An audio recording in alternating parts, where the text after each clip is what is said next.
Hey everybody that's joining, can y'all hear me? Thumbs up if you can hear me.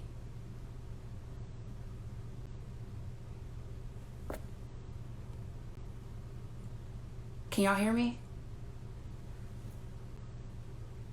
Okay, perfect, cool. Yeah, we're just gonna wait a couple seconds and then I'm gonna go ahead and get our guest on. I'm giving people a chance to, come into the live. So we'll give it a second and then I'll go ahead and get our guest on.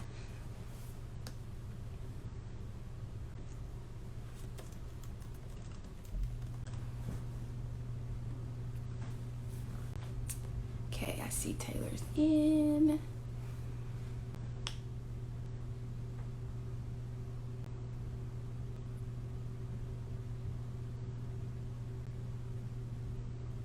Y'all having a good day? Everybody having a good day?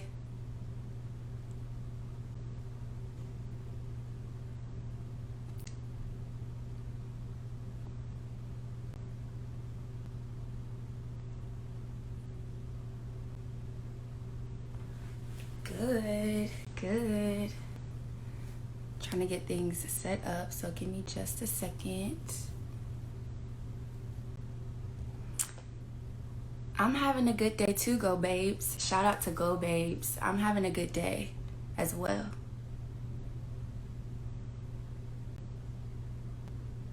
I see Bree. She said she had an excellent and productive day. Today went kind of fast at work. I looked up and it was already 5 o'clock and I was like, whoa, where did the day go?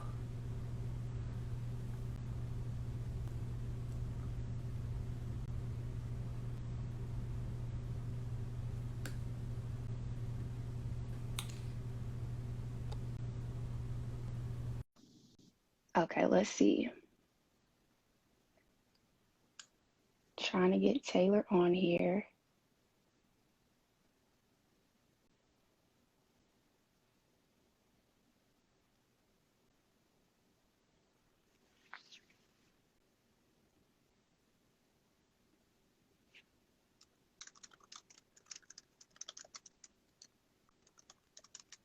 Trying to get Taylor on here, so give me just a second, guys. I am Kimmy M, also Burst Creation. She made this shirt for me today. It says, make yourself a priority. So if you're interested in this shirt, just let me know and I can definitely get one for you.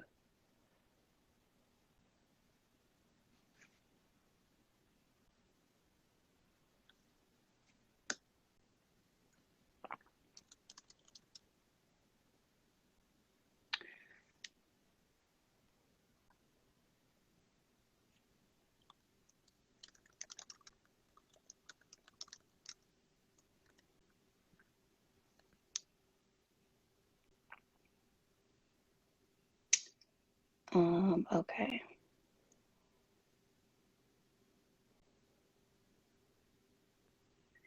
Let's see if that'll work. Haha, we got it. Hi, guys. Yo, hi. There we go. That was gonna be bad. Okay. I was like, won't go through. So Hi, yes. Oh, hi, Taylor. This is Taylor McClendon.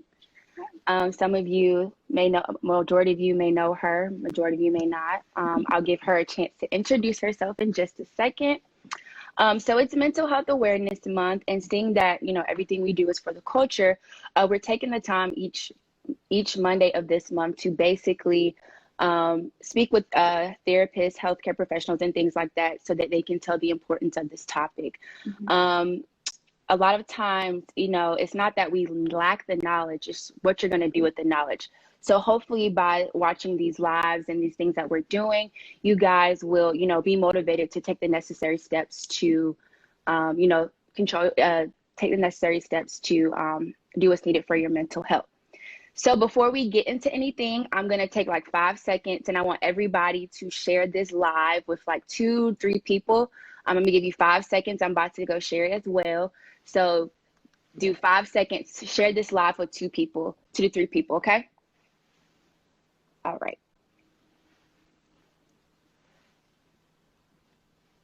And I'm just going to share it with 2 people. Boom. And then once you do that, put a thumbs up so I know we can keep moving. So let me scoot back. Y'all can barely see my head. Let me scoot back some more. Okay. There we go.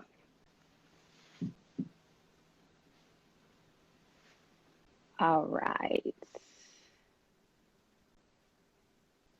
All right, so we can go ahead and get started. Also, one thing I wanted to mention, if you have any questions or anything, type them in there. We'll go ahead and answer those questions at the end. I don't want to like interrupt Taylor and like she might lose her train of thought. So we'll answer all our questions in the end. So without further ado, Taylor, if you want to go ahead and introduce yourself, who you are, what you do, your name, your Instagram name, where people can follow you and things like that. Sure. Hey guys, my name is Taylor McClendon. I am a licensed therapist here in Georgia. I provide individual therapy for adolescents and adults for a variety of issues that can range from anxiety, depression. I also work with eating disorders, life transitions, anything like that. My Instagram, you can follow me. It's at Taylor McClendon APC. So that is TAYLORMCCLENDON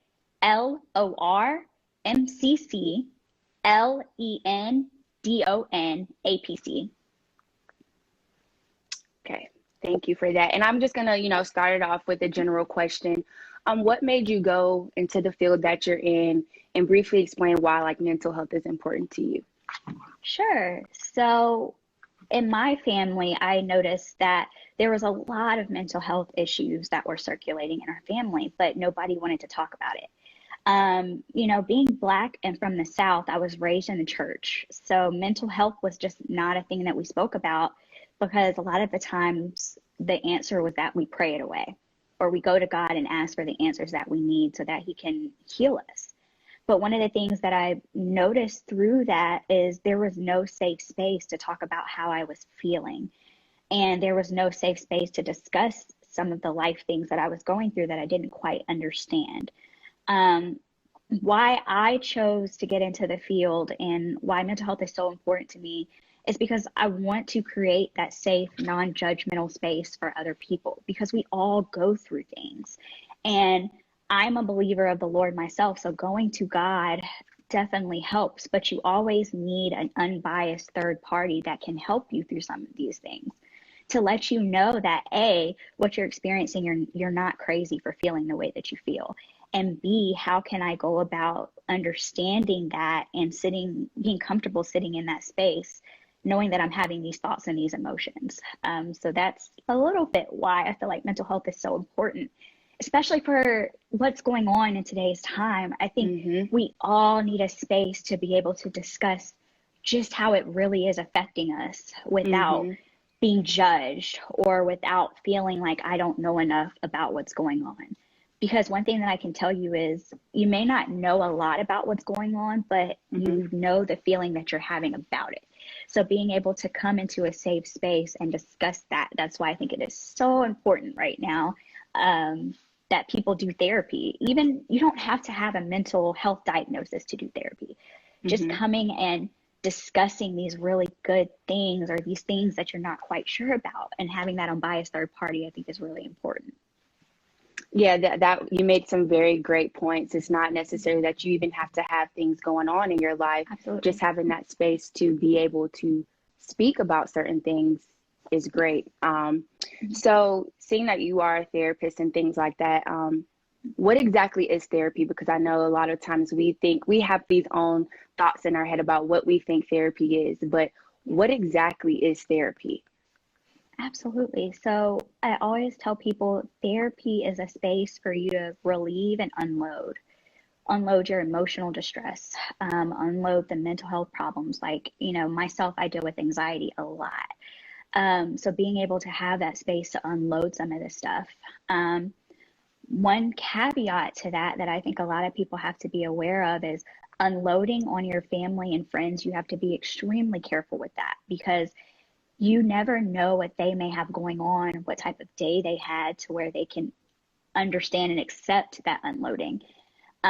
It's so great to go to your family and friends for that support, but you have to be very careful with what type of space they're in if they're able to receive that. So coming to a trained professional where we are trained to hold that space for you, and hold that space meaning you can dump everything you possibly have on us, and we sit there with you and we process through that with you. Therapy also is you gaining insight into your life's choices. Insight is such a hard thing sometimes when you're in a situation. So being able, like I said, to have that unbiased third party to say, okay, let's take a moment, let's step outside of the situation and let's see different perspectives about the situation that you may not be able to get from somebody else. I think that's really what therapy is. You have your benefits of therapy, and then you have like the risk of doing therapy. Right? So your benefits are you're alleviating a lot of that emotional and psychological stuff. You developing new coping strategies that you may have not thought of before. Like before, I was having a really rough day, I would go get a glass of Chardonnay every night and be just fine. But then coming and understanding that, okay, are there other ways that I can cope with what's going on instead of having to turn to like alcohol or drugs or anything like that? Another benefit of therapy is you get to explore your thoughts and feelings, like I said, without judgment. And I think that's why I really love it, because it is a space where you can truly be your authentic self and not have to worry about anybody judging you for that. Because I know that's big for all of us. It's so hard to be our authentic selves without being judged by people. And therapy is such a great space to where I'm sitting here with you, wanting you to be your authentic self so I can truly understand how to help you. Now, any big reward does not come without some risk, right? True. So risk of therapy, you were talking about some really uncomfortable things with somebody that you don't know. That's a major risk, because you're having to put it all out there. Because essentially you're paying to put it all out there. That's what you're paying to do. So it's really uncomfortable to talk about some really hurtful past experiences with a stranger. Like, totally get it. And that can lead you to a feeling of complete vulnerability, which, I mean, I don't know about you guys, but being vulnerable is probably one of the hardest things for me to do, because I'm literally having to let go of that control.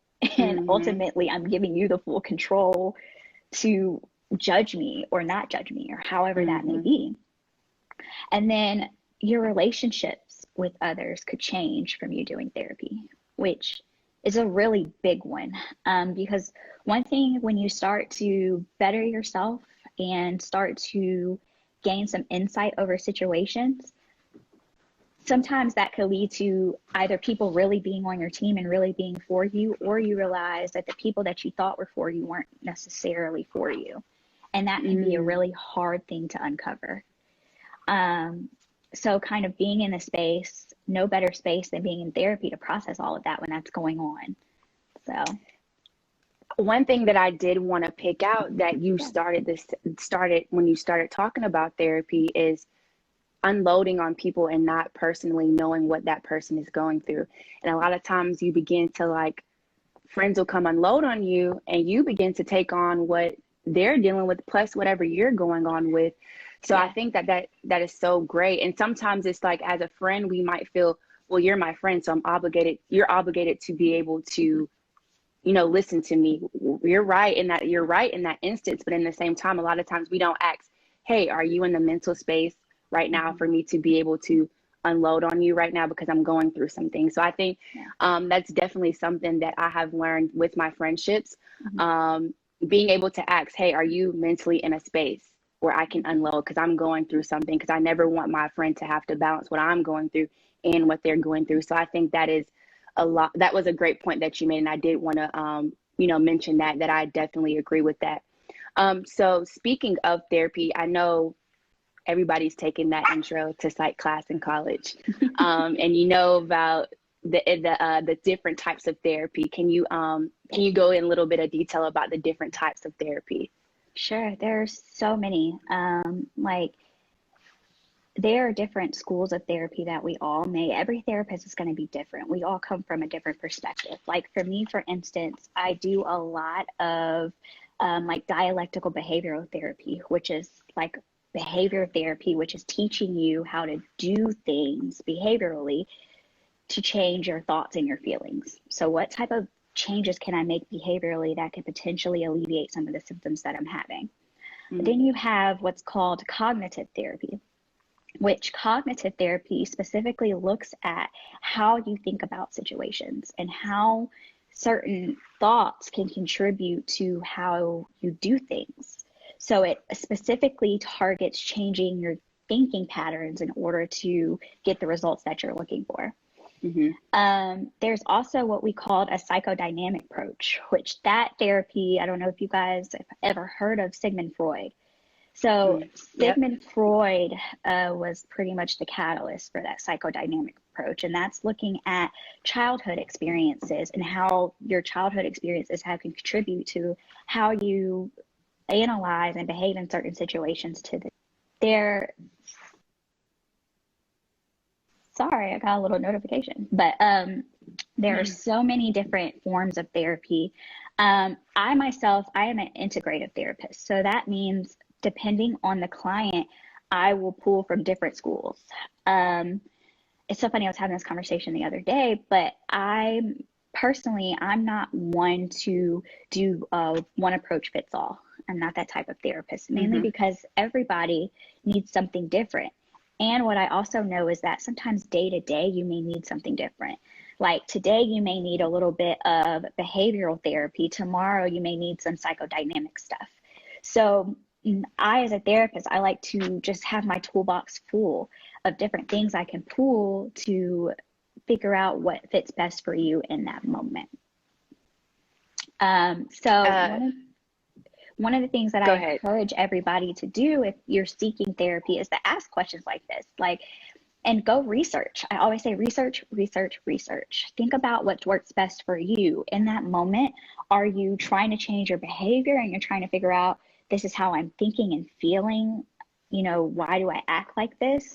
Or is it like, I really want to change my thoughts in order to do things differently? So just understanding yourself personally in order to understand what it is that you're really needing from your therapist, I think is be huge.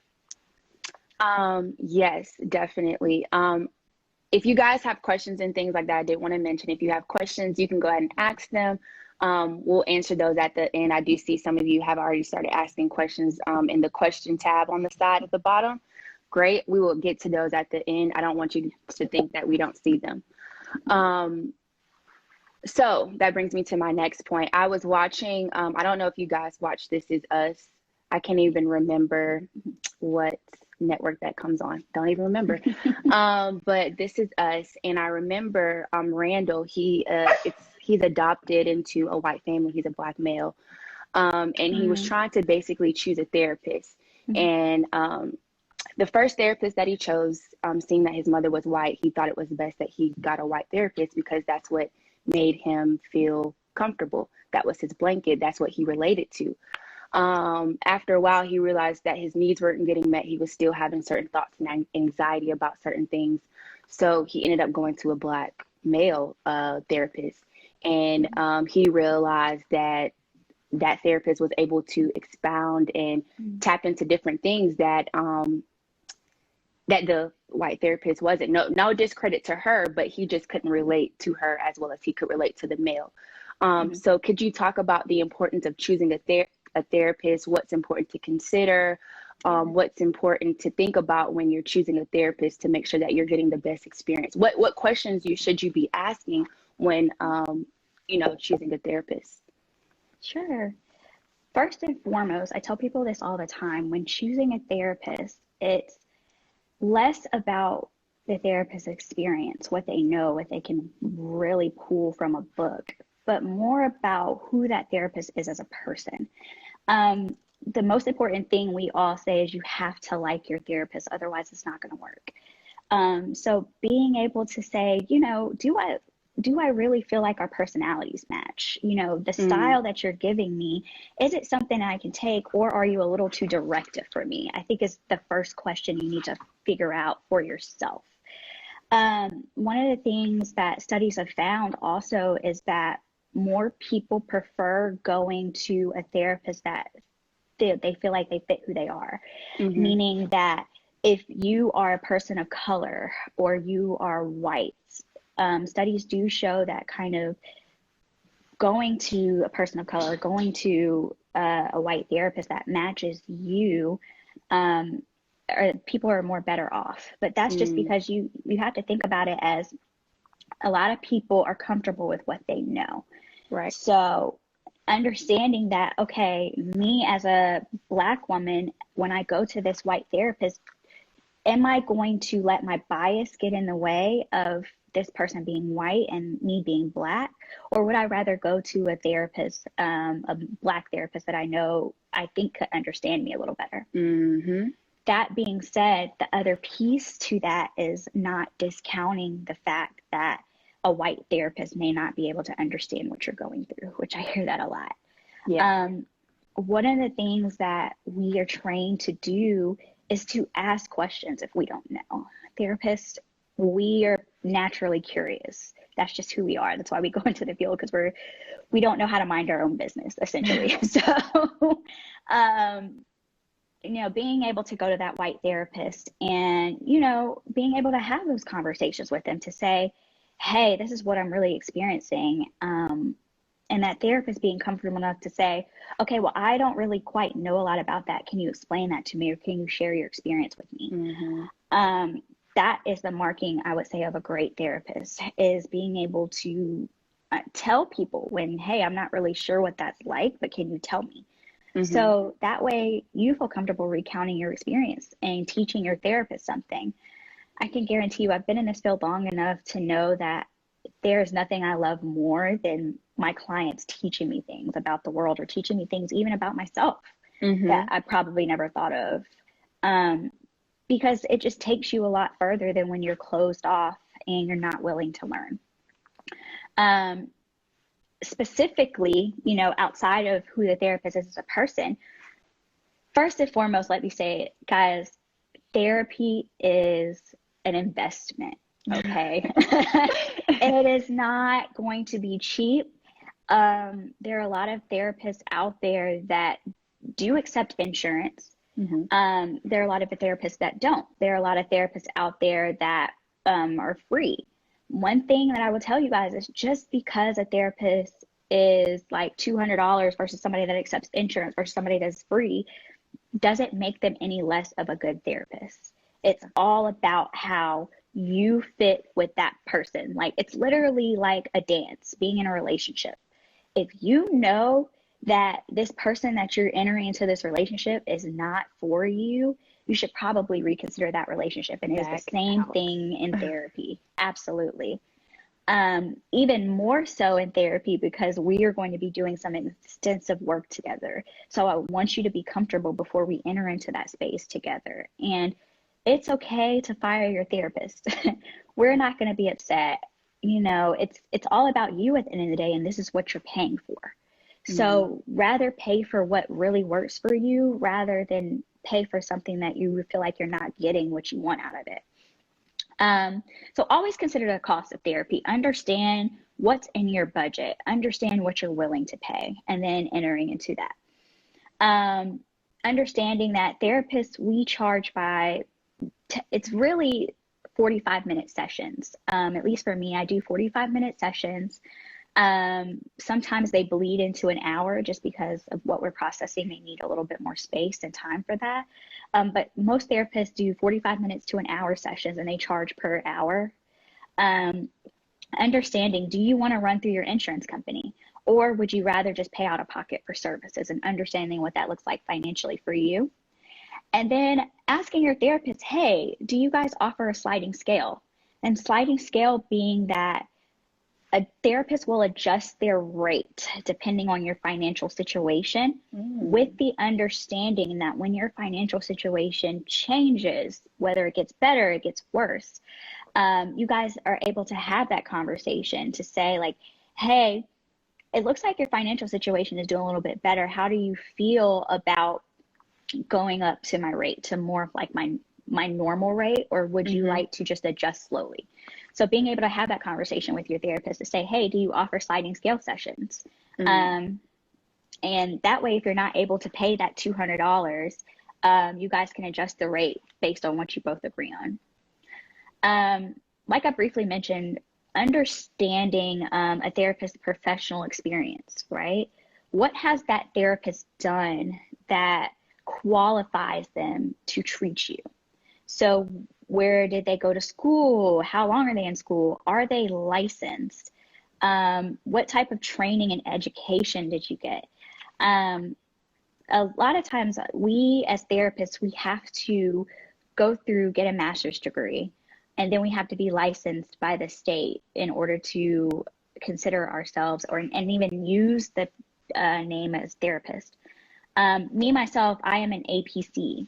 So that is an associate professional counselor. What that means is I finished my master's degree. I am licensed in the state of Georgia, but my license is temporary, which means I have to be under supervision for 3 years before I can even apply to be a fully licensed clinician. Counseling is so serious because we are dealing with people's lives. So we never want to take that for granted. That's why the supervision and the direct experience is so long, because we are dealing with people's lives here. And we don't take that for granted at all. So understanding like, hey, are you a licensed professional counselor where you're fully independent licensed in whatever state you're in? Or are you an associate license, just meaning are you under supervision for a certain amount of time before you can get a full license? So different things like that. There's a lot of what I call alphabet soup out there for therapy and for counseling. So taking the time to just to Google in your state kind of what your licenses look like for therapy. I know in the state of Georgia, we have your APCs, your LPCs, which is your fully licensed clinicians, and we have our social workers, who can't forget. Now, social workers, they go through the same training as therapists. So if you decide you want to go see a social worker, we're all the same. There is no different training that they go through. They can do everything that we can. They're trained on a more broader scale about the system and resources. And if you're going to a licensed professional counselor, we don't get that resource training that they do. That's pretty much the only difference, but we're all the same. They can still give therapy sessions. We can still give therapy sessions, things like that. Everything's same.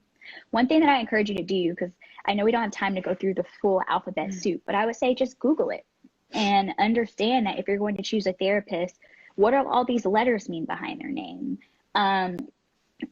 What is the difference between you having 10 years of training versus 5 years of training? You know, what type of training did you do?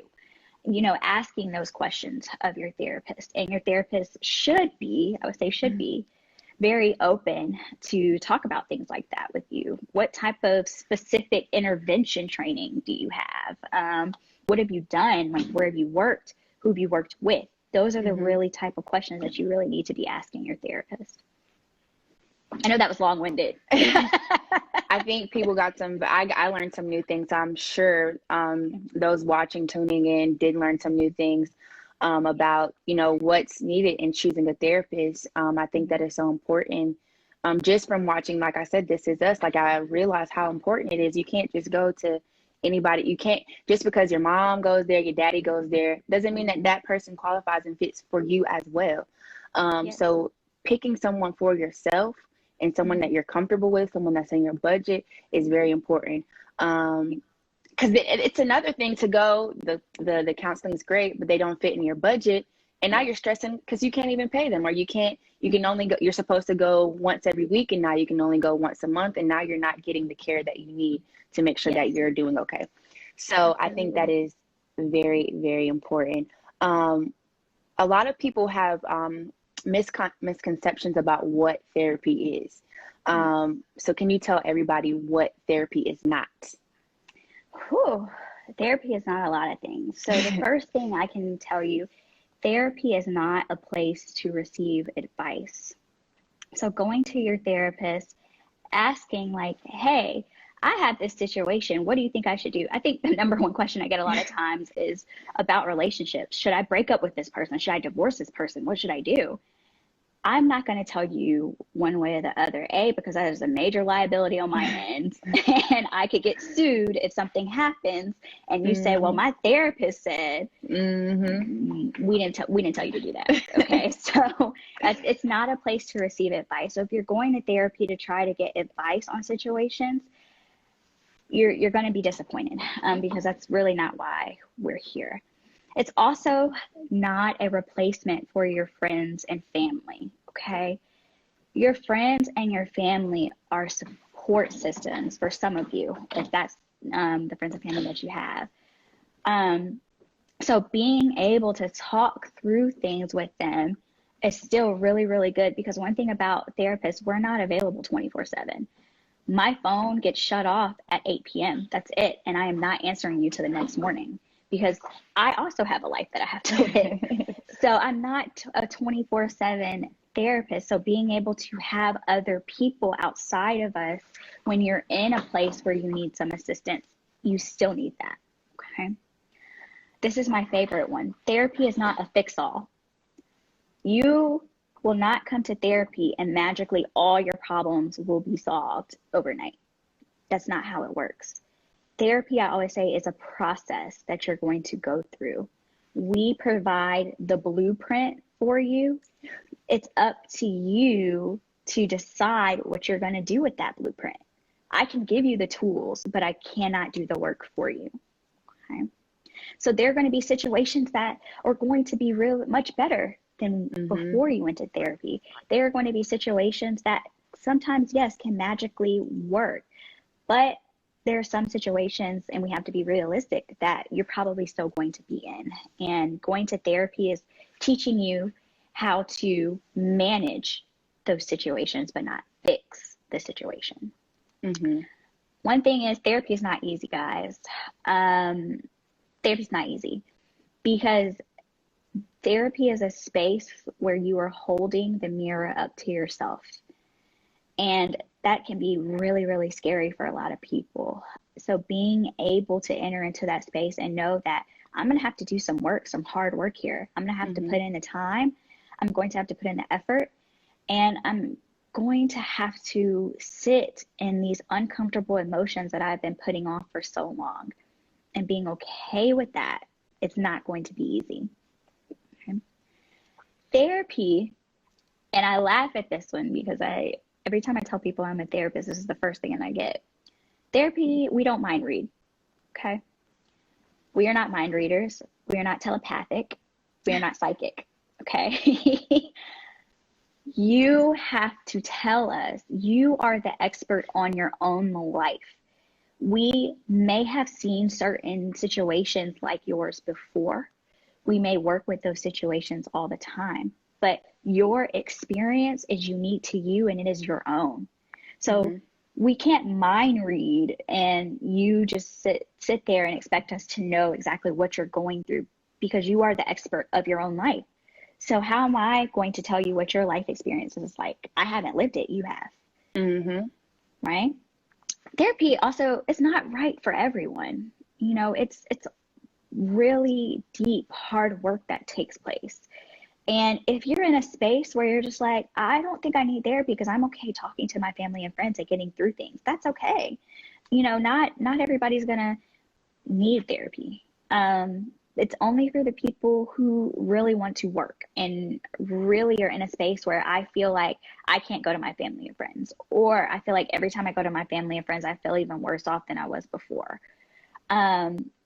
You know, so that's, you know, what therapy is for. But if you feel like you're perfectly fine on your own, just kind of doing things how you've been doing them, that's okay. I can guarantee you probably don't need therapy. Seems like, you know, everything's going fine. And this one is more kind of on both ends, but also it applies for therapists as well. Therapy is not what I call like, we're not going to exploit the relationship, right? Mm-hmm. So we, as therapists, it is an ethical violation for us to ask from any extra other than the payment that we both agreed onto in our informed consent. So I'm not going to say, hey, I'll give you 5 extra sessions if you get me those baseball tickets. And, you know, vice versa. Let's even talk about the uncomfortable thing, but that happens a lot of times is we as therapists, naturally we're in a position of power because you're coming to us, you're sitting on our couch, you're sharing these really, really deep things. Now, one of the things that happens a lot of times and that can go wrong is when feelings start to develop, you know, when the therapist may have feelings for their client and then vice versa. And I don't know if anybody's had this experience, but I have heard this, but therapists aren't supposed to exploit you, right? So if you feel like, oh, my therapist says he's going to reveal this deep, dark secret I shared with him in therapy if I don't have sex with him or her, you know, that type of thing, that's not what therapy is. And if that is what is happening, you need to report it to the board because that is an ethical violation and we lose our license off of that. Okay. So yeah, those are a little bit of like what therapy isn't. Just a little list for you guys. Yeah, so if you guys have questions, you guys can start asking them. I did have a question myself per se. What advice do you have for therapists out there that need to check on their own mental health? You know, you hear all types. You're hearing people's stories all day. What advice or what do you do to like decompress and kind of like leave work at work and, you know, go about your life and not carry that on? I don't know if there's people that might be out there that are interested in, you know, coming into the field. What advice do you have for them, or what exactly do you do in the instance where you're trying to, you know, leave work at work? The biggest thing they will teach you is self-care is so important. And for those of you who know me, you know how I like to live my life. I'm on the go constantly. But that is my form of self-care, just being able to disconnect and kind of plug into the things that I really like to do, like travel, like go to football, soccer, baseball games, you know, different things and just experience life. I think for a future therapist or for anybody that is a therapist that may be watching this, it's being able to unplug and find out the things that you like to do and go do those things. It doesn't have to be as big as like traveling the world. It could be as small as sometimes I just want to come home and run a bath and Netflix and chill, you know, something like that where my brain is physically disconnecting from the day that I've had. And one of the things I'll also teach you is therapists need their own therapist. In order to be, in my opinion, to be like a really great therapist, I need my own space to process because there's a lot of things I can tell you that clients will bring to me and it starts hitting my own stuff. And it's really reminding me that I still have a lot of work to do myself. We're not perfect beings by any stretch. And for those of you who know me, you know I'm a mess sometimes. So I still need that unbiased space myself to say, hey, this client really hit a part of me that I really need to sit down and talk about that I didn't realize was still there. And then as therapists, that's why supervision for us is so important. Being able to go to somebody who's been in the field a little longer and say, I need to process this situation with you because I don't know what to do and I don't know where to turn. So being able to go what I call like the seasoned vets in the field and say, hey, what do you think I should do? We're only like as an associate's licensed counselor, we're only told that we need to be supervised for 3 years. But I think supervision is such a lifelong process because you never know when you're going to have that situation where you need a seasoned vet to give you tips and tricks for dealing with certain situations. So those are the things. One thing I can tell you for myself, sometimes I'm not that great at taking care of myself. Sometimes I do come home and a client is still sitting on my heart because of something they shared with me that is just so hurtful or it just caused me to think a lot. So I do allow myself to kind of process those emotions to say, hey, why is this touching this part of me? And why am I having this intense emotional reaction to this? And that's where I take all of that, I bottle it, and I either go see my own therapist or I go to my mentor to say, hey, this is what happened. I need help. Okay, let's see what other questions we have.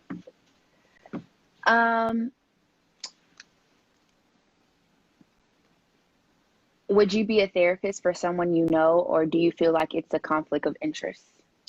Oh, That's a good question.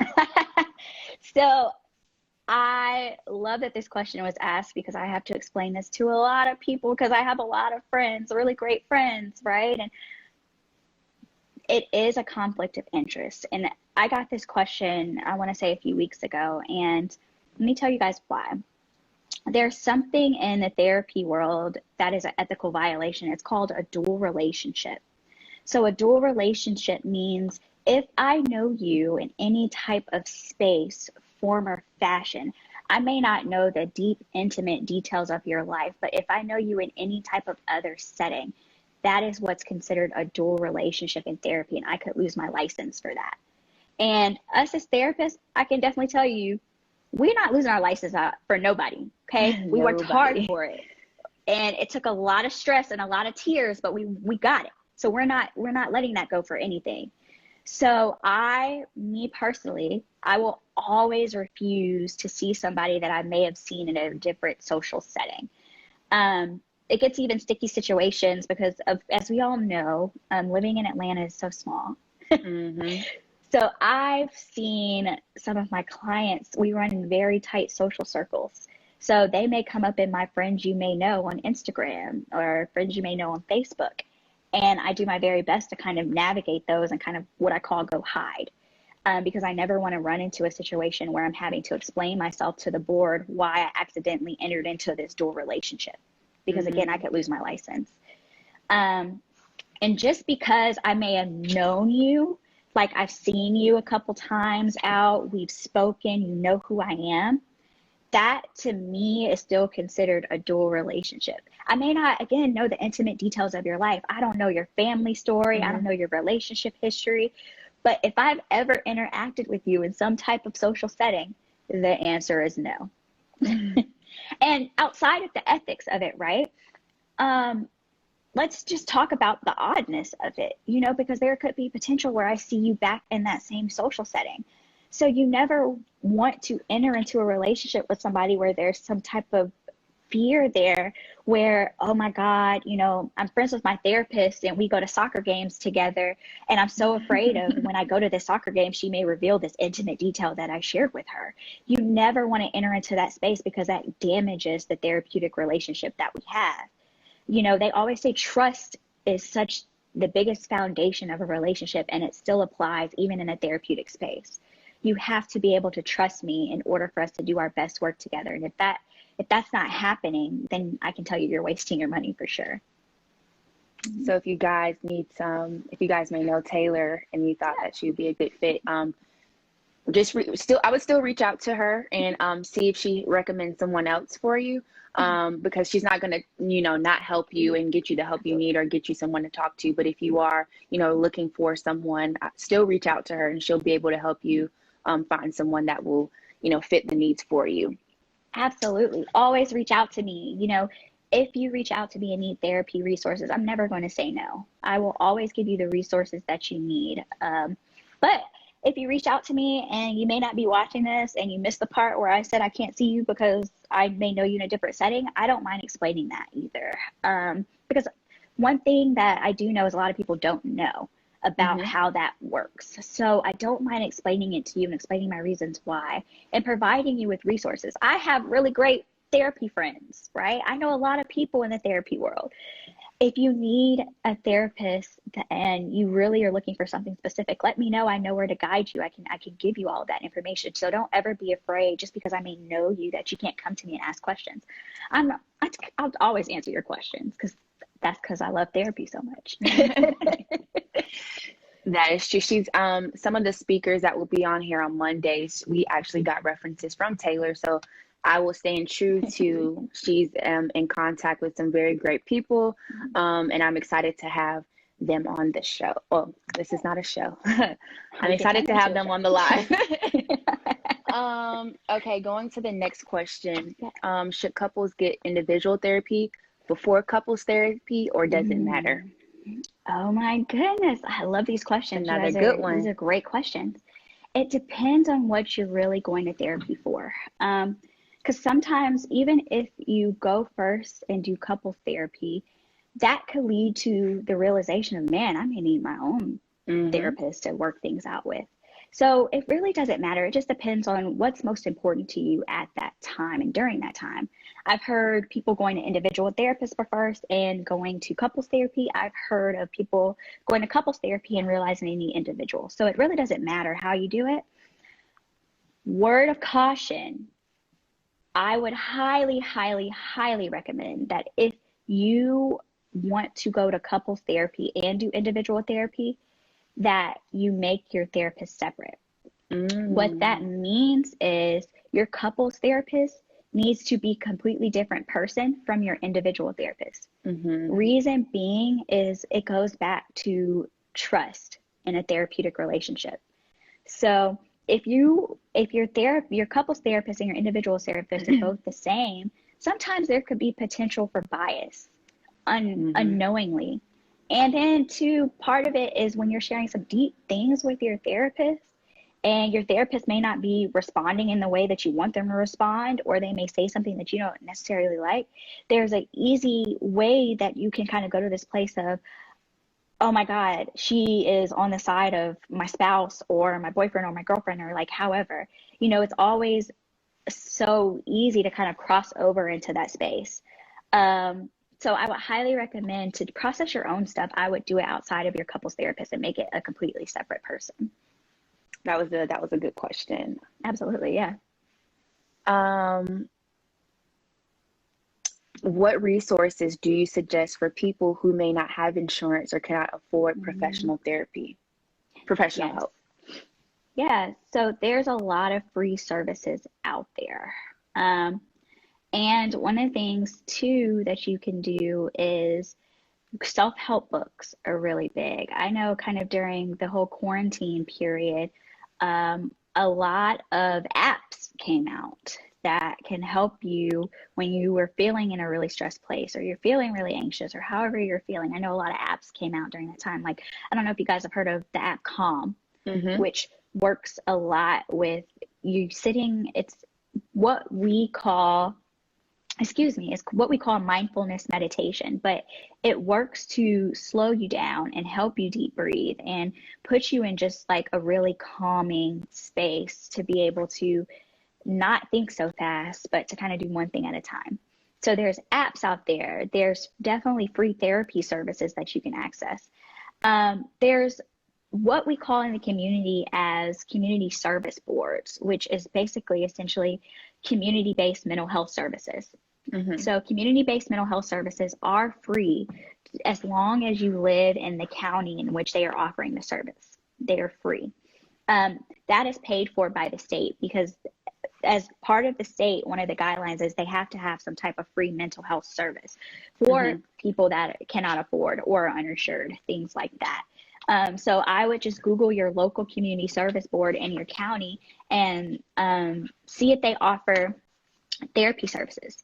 Now, I can guarantee you they may not have like your own individual therapist, or some of them do and some of them don't, just depending on how big the county is. But they may offer group therapy, which is really great. You sit with other people that may or may not be going through the same thing as you, with a therapist in there, and you guys are all processing certain.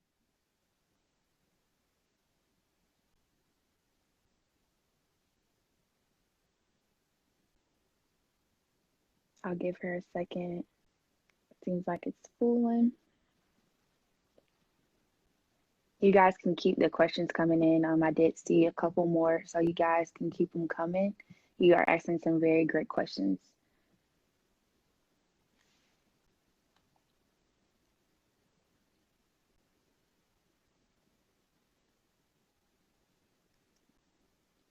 Okay, she'll be right back. Guys, her phone died. Um, but yeah, you guys keep asking questions. She'll be right back. I'm gonna catch the ones that were, I think there was one in here somewhere. Was this helpful for you guys? Did you guys learn something? If you did, put a thumbs up. Let me know what you guys learned. If you learned anything, and if you, like I said, if you have any more questions, she'll be right back.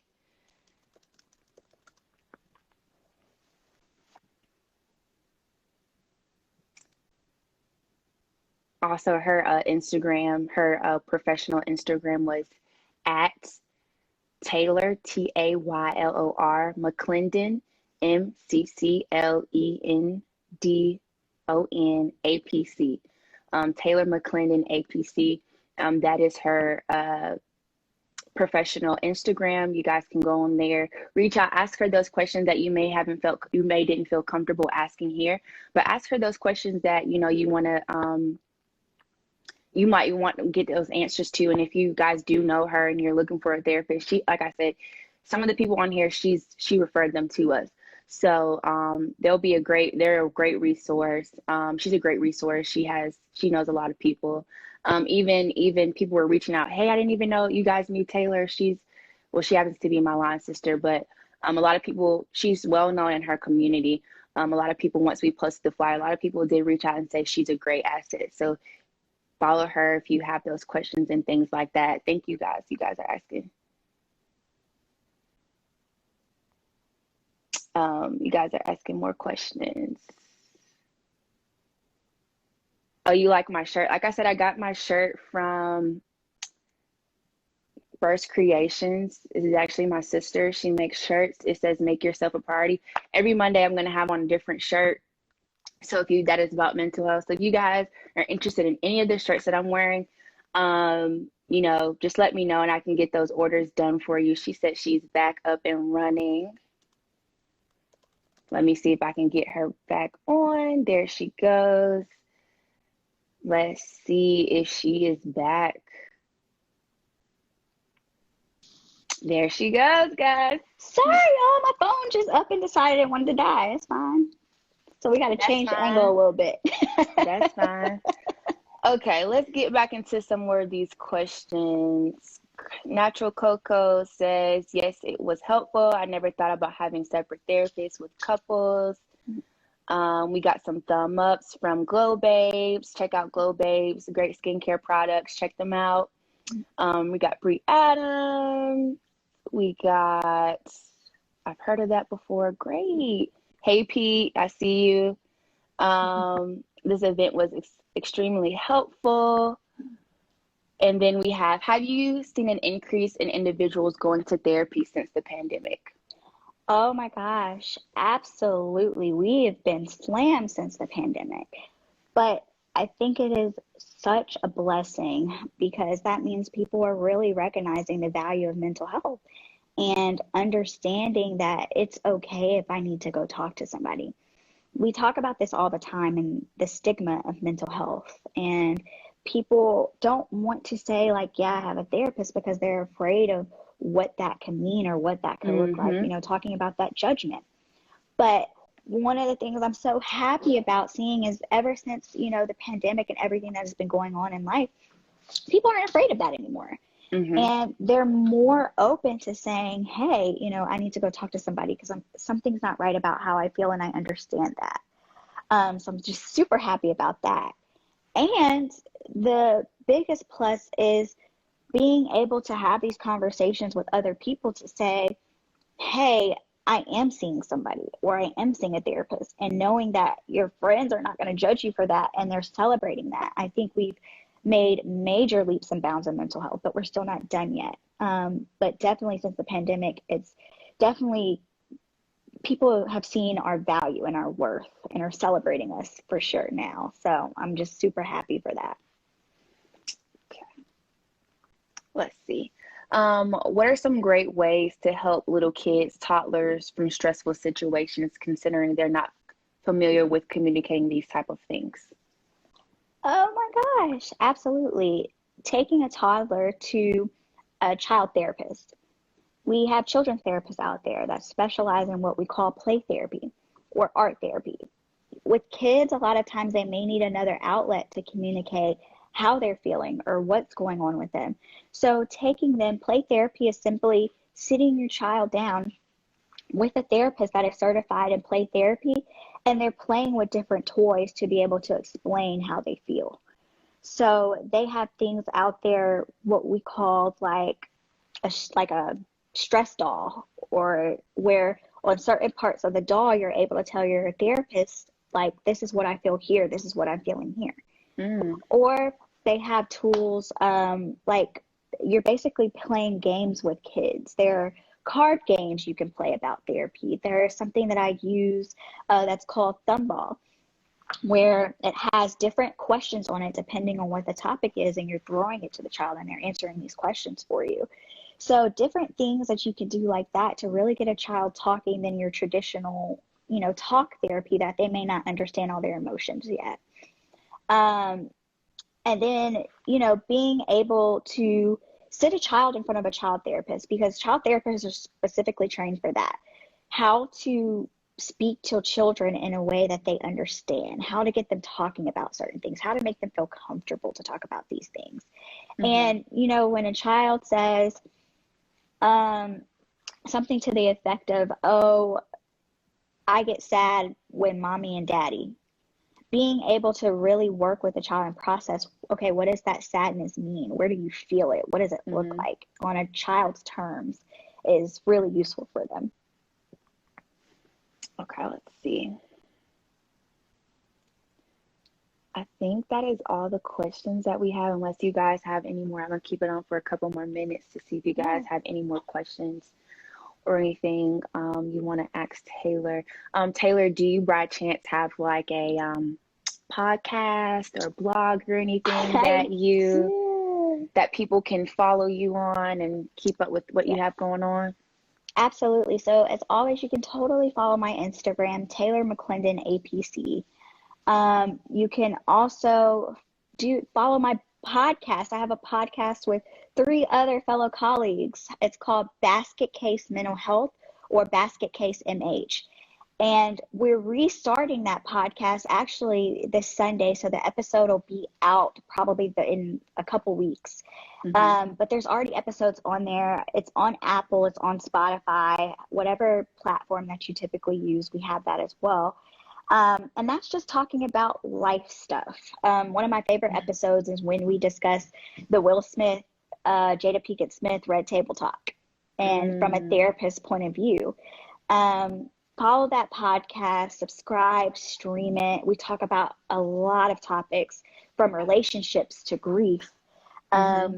So our topic coming up, which I'm really excited about, is the trauma of being woke. So I want you guys to totally tune into that. And we have an Instagram page. Look at our Instagram page, look at our website. And I'm excited to bring that back, since COVID kind of shut us down a little bit, but I'm excited to get that back up and running. Yeah, I'm excited to hear the trauma of being woke. I think that's going to be a good one. So if you guys can go check that out. It was very instrumental in helping us put all this together. Her having that experience was very instrumental. She's been a great asset to, making this Monday segment that we're going to be doing very instrumental. So she knows what she's talking about. She knows what she's doing. So if you guys, like I said, if you have any questions or anything, please and you didn't want to ask it on here, please feel free to reach out to her. She's very resourceful, and I'm definitely sure that she can get you the answers that you're looking for. Absolutely. If you feel comfortable, DM me. Oh, you hear my doggy in the background. DM me. Ask me any question that you need, and I can get you an answer for it. So if you don't feel comfortable speaking on here, understood, just DM me, and I answer all my DMs all the time. Okay. So that looks like that's it, everybody. I'm skimming through, making sure this is it. Yep. So I don't see more questions or anything. So we will be back here next Monday. I have another guest speaker that will be here. I'm excited to interview her and speak with her as well. And I hope everyone has a great rest of their night. Take some time to relax. I don't know if it's going to rain or what's going to happen tonight, but take some time to relax, and we will see you guys next Monday. Bye. Thank you guys for all your questions. Amber, thank you so much for letting me be a part of this. You're And you welcome. guys go do something for Mental Health Month, okay? Whether that looks like doing something for yourself, treating yourself, whatever that looks like. Enjoy. All right. All right. So hey, Courtney. I was like, who is that? Okay. Hey, Courtney. Shout All out right. to Courtney and Jack. Hey, y'all. Shout out to Courtney and Jack. All right. Thank you so much, Amber. You're welcome. Thank you for being a part. Thank you for agreeing to do this. I know I asked you last minute, but thank you for everything. It was great. I'm glad we were able to do this. This might be, something we can do every mental health. Maybe this will come bigger. But yeah, thank you so much, Taylor. No problem. And I'll see you guys later. DM me with questions. Bye, everybody. Bye, guys.